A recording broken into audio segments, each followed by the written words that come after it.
Racisme, det er opfattelsen af, at der skal skelnes mellem folk på grund af deres race, eller såkaldte race. En mand, der for eksempel mener, at en grønlænder skal forskelsbehandles, fordi han er eskimo, ja, han er racist. En, der vil diskriminere en tamil, fordi han har en anden hudfarve, er racist. Dem, der derimod ikke vil have, at sri lankanske statsborgere, tamiler, bare kan slå sig ned her og hente penge i de danske socialsystemer, er derimod ikke af den grund nødvendigvis racister. Det er de ikke, hvis det er de fremmede statsborgerskab, og ikke hudfarven, racen altså, som er grundlag for opfattelsen. En skelnen efter andet end race er ikke racisme. Og det er nu engang nødvendigt i mange af livets forhold at skelne mellem forskellige grupper af mennesker. Unge kan for eksempel ikke få alderdomspension, sådan som ældre pensionister kan. Kvinder aftjener ikke værnepligt, det gør kun mænd, osv. osv. Og alle lande her på denne klode behandler for øvrigt deres egne statsborgere bedre end fremmede statsborgere.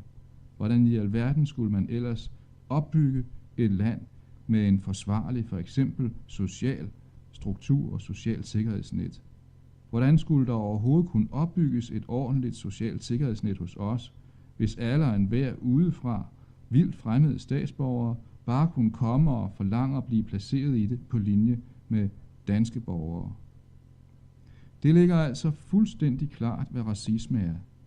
Racisme, det er det at skelne efter mennesker, alt efter disses biologiske oprindelse. Det er meget for vigtigt at forstå det.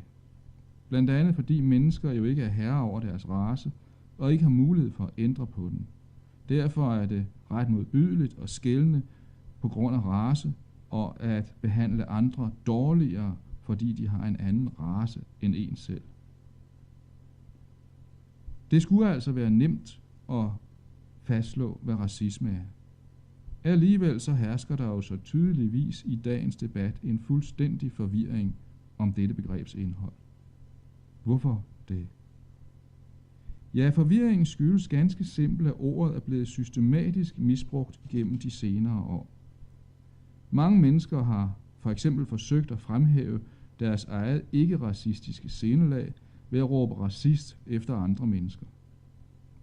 Det er som bekendt et ældgammelt kneb at gøre sig selv bare en lille smule bedre, end man er, ved at rakke ned på andre.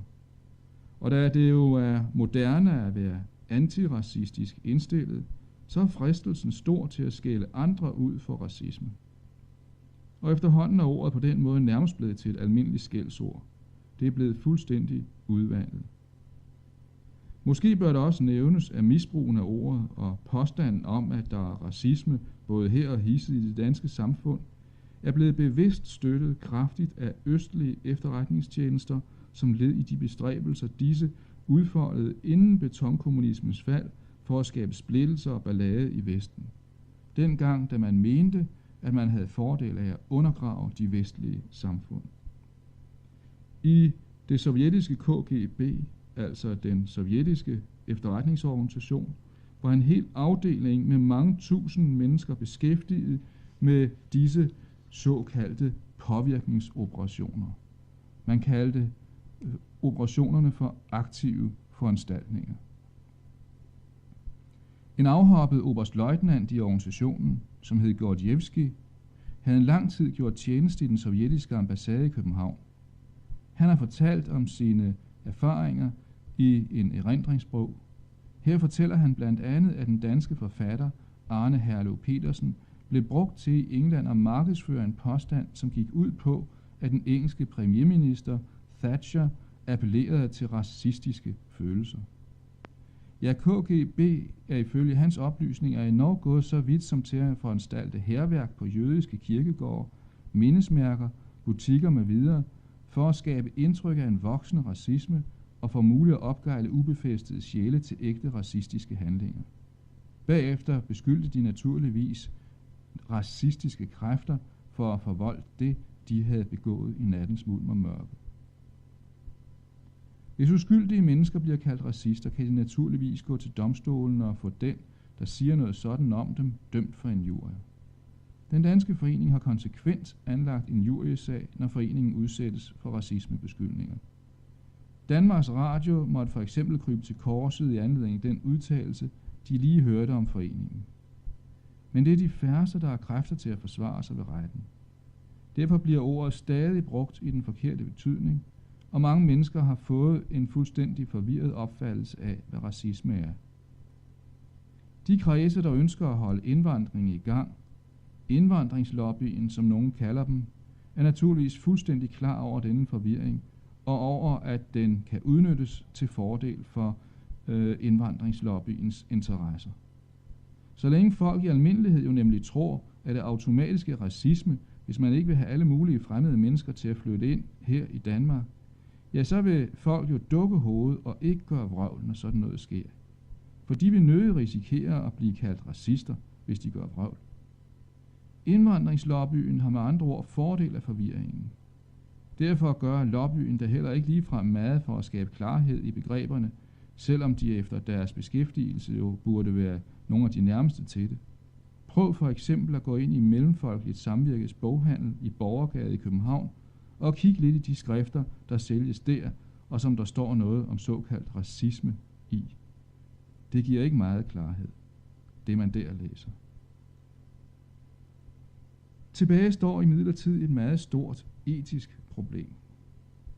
For hvis det efterhånden lykkes at udvande ordet, eller give det en bredere betydning, således at al afstandtagen fra andre, forskelsbehandling og lignende, ja selv rimelig og fuldt ud lovlig forskelsbehandling kan kaldes racisme, hvad i alverden skal vi så kalde den virkelige, den biologiske racisme?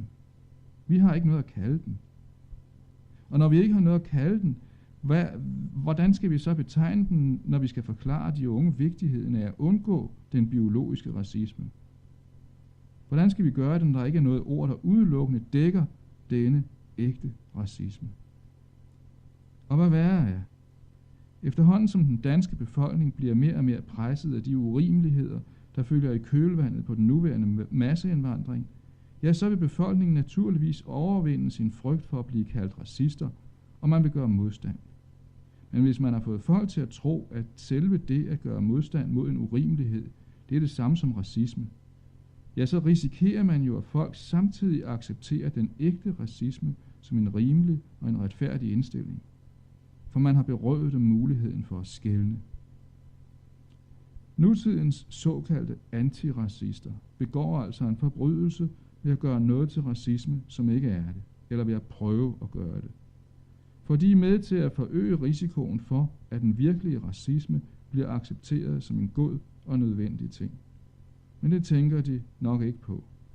De tænker nemlig som regel kun på sig selv, og på at de selv ser ud som antiracister, hvis de råber racister efter andre.